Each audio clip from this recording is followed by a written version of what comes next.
কোথায় ভিড়ছে দুই ছাত্র উপদেষ্টার তরি? শরীয়তপুরে বাড়ি ফেরার পথে শিক্ষার্থীকে দলবদ্ধ ধর্ষণের অভিযোগ। সিলেটকে বাংলাদেশের প্রথম দুর্নীতিমুক্ত জেলা ঘোষণার উদ্যোগ। জামাতসহ ৮ দলের ওয়ান বক্স পলিসি। প্রিয় দর্শক, এবার জানিয়ে দিব বিস্তারিত। তবে তার আগে আপনি যদি এই চ্যানেলে নতুন দর্শক হয়ে থাকেন তাহলে চ্যানেলটি সাবস্ক্রাইব করে দিবেন সকল আপডেট খবর সবার আগে পেতে। এবং আপনি যদি নিরীহ ফিলিস্তিনিদের ভালোবাসেন তাহলে আই লাভ ফিলিস্তিন লিখে একটি কমেন্ট করে দিবেন। এবার বিস্তারিত। সবকিছু ঠিকঠাক থাকলে ত্রয়োদশ জাতীয় সংসদ নির্বাচন এবং গণভোটের তফসিল আজ বুধবার কিংবা আগামীকাল বৃহস্পতিবার ঘোষণা হতে পারে। তফসিল ঘোষণার এই সময়সীমার মধ্যেই অন্তর্বর্তী সরকারের ছাত্র প্রতিনিধি হিসেবে থাকা দুই উপদেষ্টার বহুল আলোচিত পদত্যাগ ইস্যুতেও চূড়ান্ত সিদ্ধান্ত আসার আলোচনা রয়েছে আগে থেকেই। এর মধ্যে স্থানীয় সরকার এবং যুব ও ক্রীড়া উপদেষ্টা আসিফ মাহমুদ সজীব ভূঁইয়া আজ অথবা আগামীকাল উপদেষ্টার পদ ছাড়বেন এমনটিই প্রায় নিশ্চিত বলে তার ঘনিষ্ঠ একাধিক সূত্র কালবেলাকে জানিয়েছে। তবে অন্তর্বর্তী সরকারের ছাত্র প্রতিনিধি হিসেবে থাকা আরেক উপদেষ্টা মাহফুজ আলমের পদত্যাগ এখনও অনিশ্চিত। তার ঘনিষ্ঠ সূত্রগুলো বলছে, তথ্য ও সম্প্রচার মন্ত্রণালয়ের দায়িত্বে থাকা এই উপদেষ্টা এখনও চূড়ান্ত সিদ্ধান্ত নেননি। পদত্যাগের বদলে উপদেষ্টা পরিষদে থাকার বিষয়টিও বিবেচনায় রাখছেন তিনি। সব মিলিয়ে ত্রয়োদশ সংসদ নির্বাচনের তফসিল ঘোষণার সময় ঘনিয়ে আসার সঙ্গে সঙ্গে নির্বাচনকালীন বা নির্বাচন পরবর্তী সময়ে এই দুই ছাত্র উপদেষ্টার পরবর্তী গন্তব্য কোথায় হচ্ছে তা নিয়ে দেশের রাজনীতির ময়দানে কৌতূহলের পারদ আরও চড়েছে। শরীয়তপুরে পরীক্ষা শেষে বাড়ি ফেরার পথে সড়ক থেকে টেনে বন বিভাগের ভেতরে নিয়ে এক শিক্ষার্থীকে দলবদ্ধ ধর্ষণের অভিযোগ উঠেছে।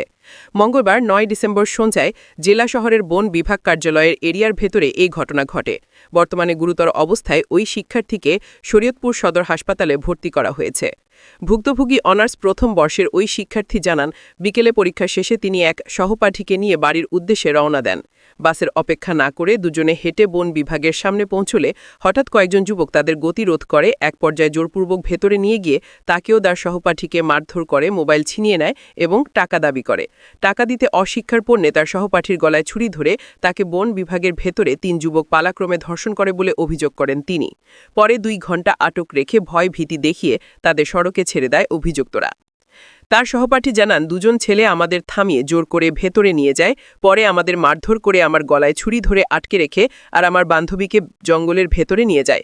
পরে আমাদের ভয় দেখে সড়কে ছেড়ে দিয়ে তারা পালিয়ে যায়।